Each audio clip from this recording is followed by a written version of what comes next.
आनंद रामायण यात्रा कांड दूसरा सर्ग। महर्षि वाल्मीकि द्वारा रचित सतकोटि प्रविस्तर रामायण को प्राप्त करने के लिए देवताओं, दैत्यों और मुनीश्वरों में परस्पर कलह होना। विष्णु भगवान द्वारा रामायण का विभाजन कर तीन लोकों को प्रदान करना। शेष बचे दो अक्षर रा और म को तारक मंत्र के रूप में भगवान शिव द्वारा ग्रहण करना। ब्रह्मा जी को चार श्लोक चतुश्लोकी भागवत के रूप में प्राप्त होना। श्री शिव जी बोले, हे देवी, महर्षि वाल्मीकि जी ने 100 करोड़ श्लोकों वाले जिस विशाल रामायण नामक महाकाव्य की रचना की, उसे उन सभी मुनियों ने ग्रहण किया। वे अपने आश्रमों में बड़ी ही प्रसन्नता पूर्वक उसका श्रवण तथा कथन करने लगे। उस राम कथा का श्रवण करने के लिए सभी देवता विमानों में बैठकर आकाश में स्थित हो गए। उन देवों ने विस्तार पूर्वक संपूर्ण रामायण का श्रवण किया और उन्होंने महर्षि वाल्मीकि के ऊपर पुष्पों की वर्षा की। वे मुनीश्वर वाल्मीकि जय जयकार प्रशंसा करने लगे। कुछ समय के अनंतर गंधर्वों, यक्षों, नागों, किन्नरों, मुनीश्वरों, गुहओं एवं राजाओं के साथ पद्म योनि ब्रह्मा जी तथा स्वयं मैं भी इस प्रकार हम सभी में उस महाकाव्य रामायण को प्राप्त करने के लिए परस्पर में कलह होने लगा। ब्रह्मा आदि सभी देवता पन्नगों, दिति पुत्र दैत्यों तथा मनुष्यों से कहने लगे कि महर्षि वाल्मीकि द्वारा विरचित इस काव्य को हम लोग स्वर्ग में ले जाएंगे। दिति पुत्र दैत्य और पनग्गा कहने लगे कि श्री राघव के पावन एवं मंगलमय चरित्र वाले इस रामायण को हम रसातल में ले जाएंगे। और राजाओं सहित सभी ऋषि मुनि कहने लगे कि हम लोग इस रामायण महाकाव्य को भूतल पर न स्वर्ग पर ले जाने देंगे और न ही रसातल में ही। इस प्रकार उन सभी में उस राम कथा परक महाकाव्य के लिए रोमांचकारी कलह होने लगा। हे देवी, यह देखकर मैंने अपने वचनों द्वारा सबको समझाया बुझाया और मैं शेष शैया पर शयन करने वाले भगवान श्री विष्णु से मिलने के लिए क्षीर सागर गया। मैंने वहां जाकर वेदों में कहे गए मंत्रों तथा अन्य भी नाना विध स्तुतियों से उन भगवान विष्णु का स्तवन किया और विविध प्रकार पूजा सामग्रियों के द्वारा विस्तार से उनकी पूजा की। तदंतर गीत वाद्यों द्वारा उनकी महिमा का गान किया। यह सुनकर भगवान विष्णु जग गए और मुझसे पूछने लगे कि किस प्रयोजन से आपने मुझे जगाया है। हे देवी, तब मैंने रामायण काव्य के लिए हो रहे कलह का संपूर्ण वृत्तांत उन्हें विस्तार पूर्वक बतलाया। यह सुनकर भक्त वत्सल श्री जगदीश्वर भगवान विष्णु हंस पड़े और उन्होंने क्षण भर में ही उस विशाल 100 करोड़ श्लोकों वाले रामायण महाकाव्य को 3 भागों में बांट दिया। उनमें से प्रत्येक भाग 33 करोड़ 33 लाख 33,333 श्लोकों वाला बना। अवशिष्ट 32 अक्षरों वाले अनुष्टुप नामक एक श्लोक का भी 10-10 अक्षरों के रूप में उन्होंने विभाजन किया। तब 2 अक्षर अवशिष्ट रह गए। हे देवी, 2 अक्षरों की याचना करने वाले मुझे श्री विष्णु ने बचे हुए वे 2 अक्षर रा और म प्रदान किए। उन्हीं 2 अक्षरों का मैं काशी में मनुष्यों के अंतकाल में उनके कानों में उपदेश करता हूँ। हे पार्वती, उन 2 अक्षरों को तुम राम इस तरह तारक मंत्र के रूप में जानो। तदंतर बड़े ही श्रद्धा भाव पूर्वक याचना करने पर लक्ष्मी, गरुड़ तथा शेष को भगवान विष्णु ने अति हर्षित होकर अलग अलग 3 मंत्र प्रदान किए। भगवान शेष अपने मंत्र को पाताल में ले गए, लक्ष्मी वैकुंठ में ले गई और गरुड़ ने पृथ्वी लोक में उस महामंत्र को ग्रहण किया। शेष भगवान से पाताल में निवास करने वाले अन्य सभी जनों ने वह मंत्र प्राप्त किया। महालक्ष्मी द्वारा ले जाए गए उस मंत्र को देवता आदि ने ग्रहण किया और गरुड़ द्वारा समस्त भूतल वासियों ने वह महामंत्र प्राप्त किया। हे पर्वतराज पुत्री, मंत्र शास्त्र के अनुसार उस गुह महामंत्र के स्वरूप एवं रहस्य को जानना चाहिए। रामायण के किए हुए 3 भागों को भगवान विष्णु ने बराबर पृथक पृथक बांट दिया।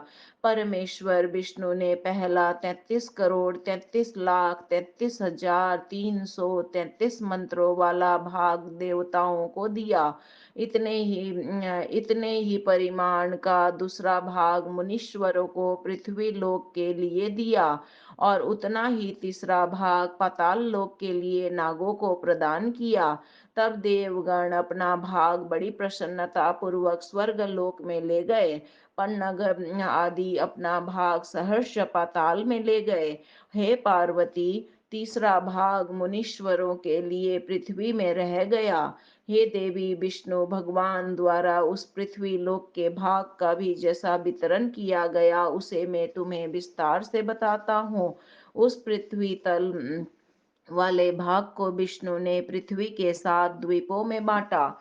उनमें से प्रत्येक द्वीप को 4,76,19,047 श्लोक दिए गए। हे देवी, इसके बाद भी 4 श्लोक बच गए। तब याचना करने पर भगवान विष्णु ने वे 4 श्लोक अपने भक्त श्री ब्रह्मा जी को श्रद्धा पूर्वक प्रदान किए। ये 4 श्लोक ही चतुश्लोकी भागवत हुए। उनमें से पुष्कर द्वीप वाला जो भाग था उसे पुनः 2 भागों में बांट दिया गया और प्रत्येक वर्ष 2,38,09,523 श्लोक प्राप्त हुए। शेष बचे एक श्लोक के 32 अक्षरों को 16-16 अक्षरों को के रूप में दोनों को बांट दिया। इस प्रकार 16 अक्षर मंत्र रूप अर्ध श्लोक अलग अलग प्राप्त हुए। इसी प्रकार भगवान विष्णु ने शाक द्वीप, क्रौंच द्वीप, सालमली द्वीप, प्लक्ष द्वीप और कुश द्वीप, इन 5 द्वीपों के अपने अपने हिस्सों को 7 वर्षों में बांट दिया। उनमें प्रत्येक भाग को कितने कितने श्लोक मिले वह मैं बताता हूँ। उनमें से प्रत्येक वर्ष को 68,02,721 श्रेष्ठ श्लोक प्राप्त हुए। इस प्रकार भगवान विष्णु ने यथाक्रम 6 द्वीपों में विभक्त करने के अनंतर 7वें जम्बू द्वीप के भाग को पुनः उसके अंतर्गत 9 वर्षों में बांट दिया। हे देवी, उन्होंने जिस प्रकार विभक्त किया वह मैं तुम्हें बताता हूँ। हे गिरिजा पुत्री, भगवान विष्णु ने 52,91,005 श्लोकों में के साथ 7-7 अक्षर भी प्रत्येक वर्ष को दिए। इस प्रकार 63 अक्षर 9 वर्षों में बंट गए। एक अक्षर फिर भी बच गया। उस शेष बचे अक्षर श्री को उन्होंने 9 खंडों के लिए छोड़ दिया। यह सभी मंत्रों में लगाया जा सकता है, इसका कोई विशेष नियम नहीं बनाया। इस प्रकार सतकोटि विस्तार वाले महर्षि वाल्मीकि कृत महारामायण का 3 लोकों में विभाजन करके भगवान विष्णु अंतर्धान हो गए।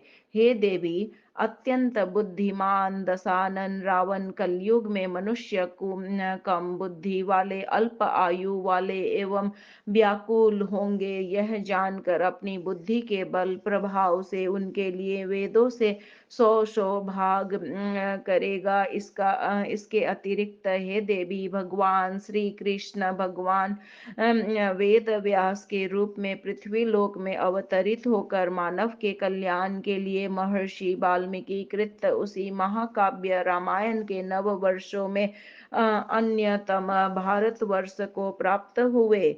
श्लोकों से विविध प्रकार के 17 पुराणों की रचना करेंगे और विशाल एवं अत्यंत उत्तम इतिहास महाभारत को बनाएंगे। वह उस भारतवर्ष को प्राप्त हुए भाग सार से निर्मित करेंगे। 17 पुराणों तथा महाभारत की रचना करने पर भी जब व्यास जी को शांति नहीं प्राप्त होगी तो वे अत्यंत व्यग्र चित्र होकर सरस्वती नदी के तट पर बैठ जाएंगे। इसी अवसर पर सतकोटि प्रविस्तर रामायण के पृथ्वी लोक के 7 द्वीपों में विभक्त करने पर जो 4 श्लोक बचे थे और ब्रह्मा जी को भगवान विष्णु ने दिए थे, उन्हीं 4 श्लोकों का ब्रह्मा जी महात्मा नारद जी के लिए उपदेश करेंगे। उन मंत्रात्मक श्लोकों को प्राप्त कर देवर्षि नारद जी अपनी विमान में उनका सुस्वर बार बार गान करते हुए एवं भ्रमण करते हुए सरस्वती नदी के तट पर वहां जाएंगे, जहां व्यास जी खिन्न मन होकर बैठे रहेंगे। तब देवर्षि नारद जी उन 4 श्लोकों का व्यास जी को उपदेश देंगे। महारामायण उन्हीं 4 श्लोकों को प्राप्त कर वेद व्यास जी को अत्यंत शांति प्राप्त होगी और वे उन्हीं 4 श्लोकों का विस्तार करेंगे। उन्हीं 4 श्लोकों के अर्थ को ग्रहण कर वेद व्यास जी 18वें पुराण श्री भागवत महापुराण की रचना करेंगे, जो अत्यंत उदार अर्थ वाला, अत्यंत रमणीय तथा लोगों के लिए रुचिकर होगा और उसमें 18,000 श्लोक होंगे। इसी कारण भागवत महापुराण की वाणी अन्य पुराणों से भिन्न होगी। हे प्रिय, अन्य सभी पुराणों की भाषा वाल्मीकिय रामायण के समान ही है। भारतवर्ष के लिए नियत श्लोकों वाले रामायण का सार सार ग्रहण करके व्यास जी पृथ्वी पर अन्य रमणीय स्मरणीय उप पुराणों की भी रचना करेंगे। इसी प्रकार से बड़े ही आदर से उसी रामायण का सार लेकर मुनीश्वर 6 शास्त्रों का को बनाएंगे। हे पर्वत पुत्री, इस पृथ्वी पर जो भी श्लोकात्म अन्य कथा प्राप्त हो उसे तुम इस महारामायण से ही ग्रहण किया हुआ समझो।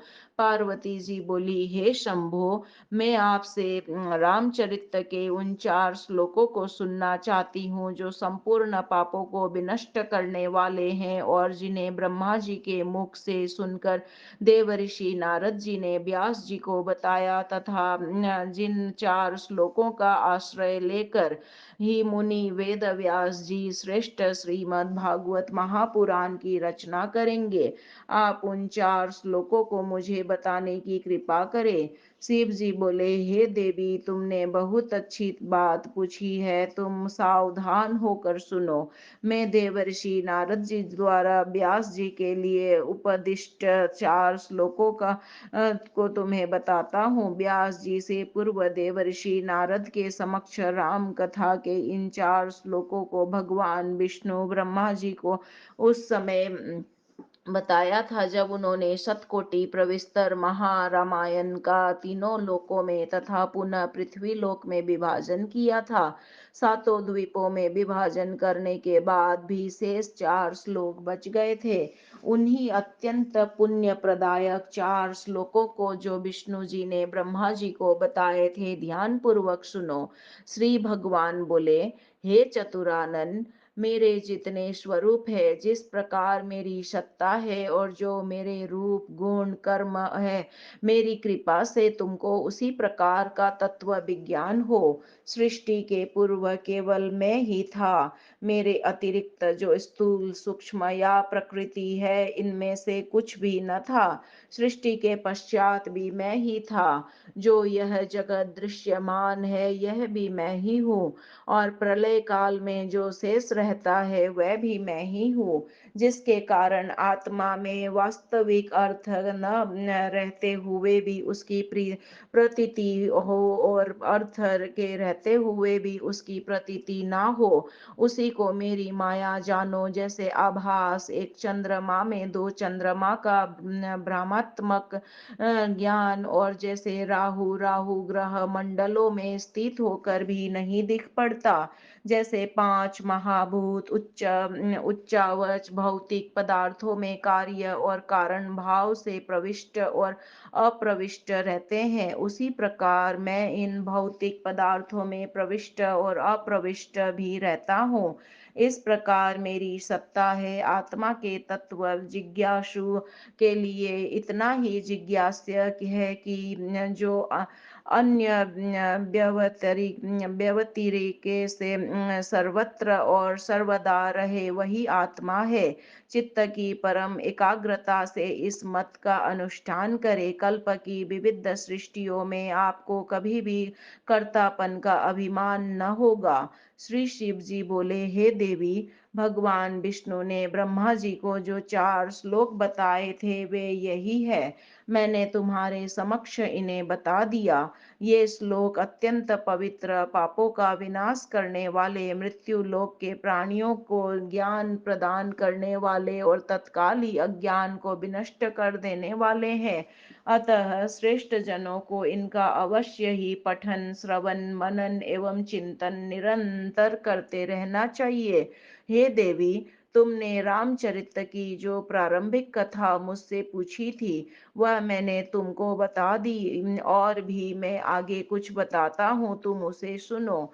तदंतर मुनियों द्वारा अस्त व्यस्त हुए रामचरित को महर्षि वेद व्यास जी एकत्र कर 7 कांडों वाली मंगलमयी राम कथा रूप रामायण की रचना करेंगे।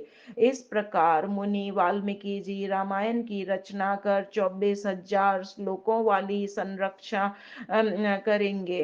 हे गिरिजा पुत्री, उस 24,000 श्लोकों वाली रामायण के आदि तथा अंत में महर्षि व्यास जी द्वारा मंगलाचरण आदि के रूप में कुछ और भी श्लोक होंगे। भारतवर्ष में प्रचलित उस रामायण से कुंभ योनि अगस्त्य आदि मुनीश्वर आगे कुछ अन्य भी सैकड़ों रामायणों की रचना करेंगे, किंतु हे देवी, मनीषी जनों को उन्हें वाल्मीकि रामायण से पृथक नहीं समझना चाहिए। हे देवी, मैंने तुम्हें इससे पहले जो सार कांड सुनाया वह भी वाल्मीकि रामायण की सार था। पुनः तुमने मुझसे श्री राम की कथा विस्तार से पूछी थी और मैंने तुम्हें वह कथा सुनाई थी। उस रामचरित का मान 100 करोड़ श्लोकों वाला है। हे देवी, पंचानन होते हुए भी मैं स्वयं इसका अरबों दिव्यों वर्षों में बात ही अब अन्य दिव्य वर्षों में व्याख्यान करने में समर्थ नहीं हूँ।